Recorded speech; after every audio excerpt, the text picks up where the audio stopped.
Autoline Daily is brought to you by Bridgestone, your journey, our passion.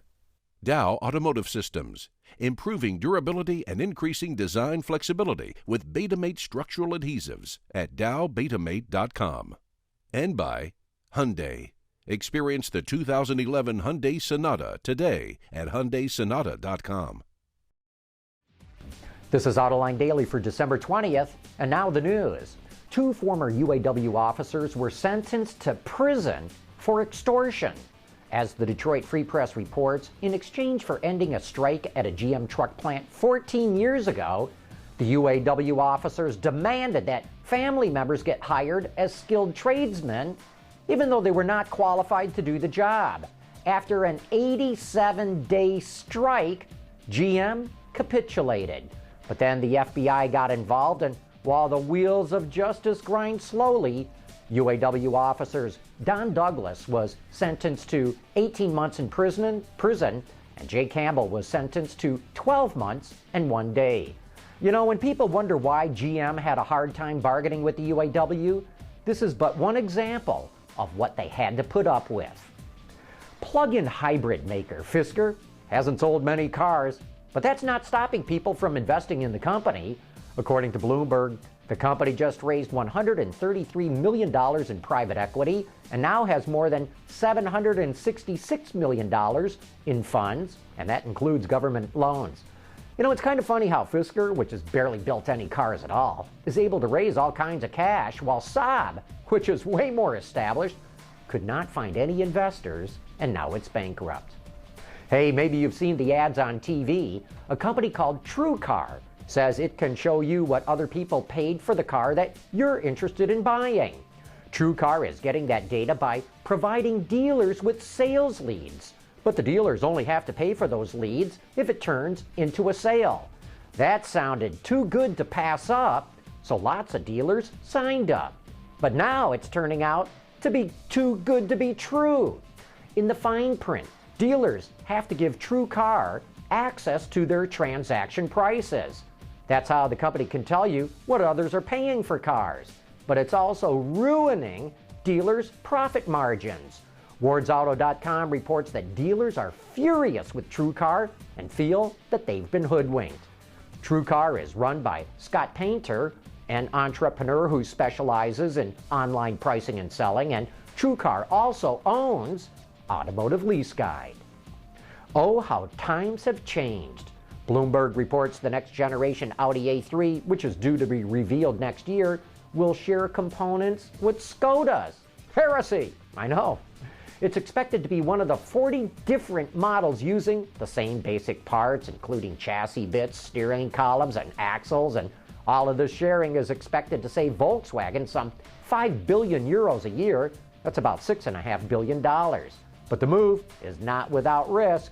It could water down the high-flying Audi brand, and if any problems arise with these parts, that means 40 models are going to have to be recalled. A Subaru product probably has not flown this far since Nakajimas were roaring through the skies 70 years ago. KHOU, a CBS affiliate in Houston, Texas, reports that police are looking for a guy that drove his car through the roof of a building. Apparently, the man was traveling at about 90 miles an hour and missed a turn. He hit a railroad embankment, which sent his Subaru flying some 100 feet through the air, and then through the roof of a septic business. Pretty crappy place to land, if you ask me. After the accident, he called police to report the vehicle stolen, but officers managed to coax a confession out of him. But he still hasn't turned himself in.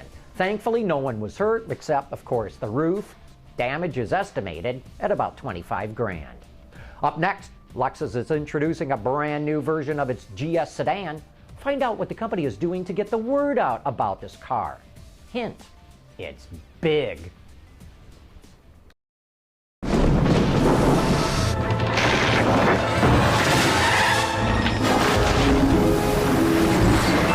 For drivers who want to get the most out of their cars, it's Bridgestone or nothing. Lexus is trying to reinvent itself with the 2013 GS. The brand is focusing on building more passionate, fun-to-drive vehicles, and this car is the first of that new breed. To spread its message, the company is doing something that it's never done before, ever. We're going to pull out all the stops on the marketing of this car. This is really about a change in our brand to a much more dynamic driving feel in all of our products from this car forward. So we're not going to miss the opportunity to have a huge launch for GS.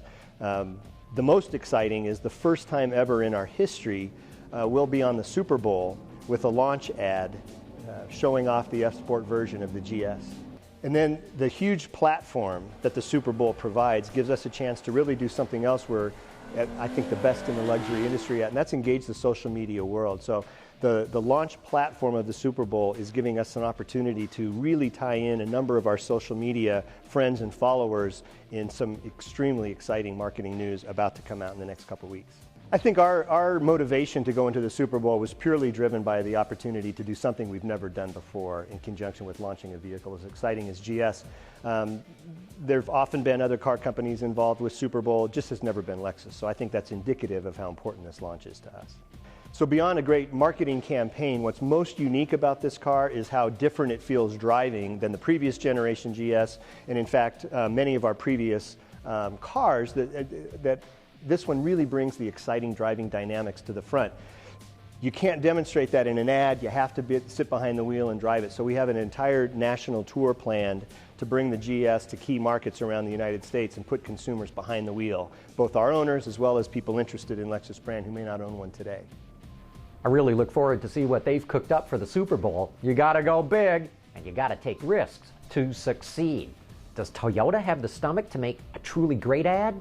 February is just around the corner. In the meantime, we'll have a full review of the 2013 Lexus GS in the coming weeks, so stay tuned for that.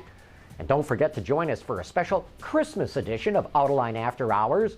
Peter DeLorenzo, David Welch, and myself are going to play Santa Claus, handing out presents and lumps of coal to the best and the worst in the automotive industry based on how they behaved this year.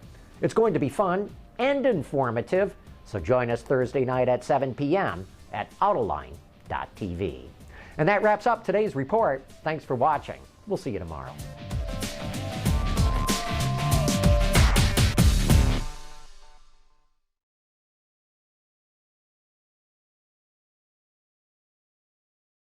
Ward's is the industry leader for news, data, and analysis. That's why companies across the globe subscribe to our premium service, maybe even your own. Log in for subscriber access now. Check your company's intranet for details and rely on wardsauto.com to keep you informed.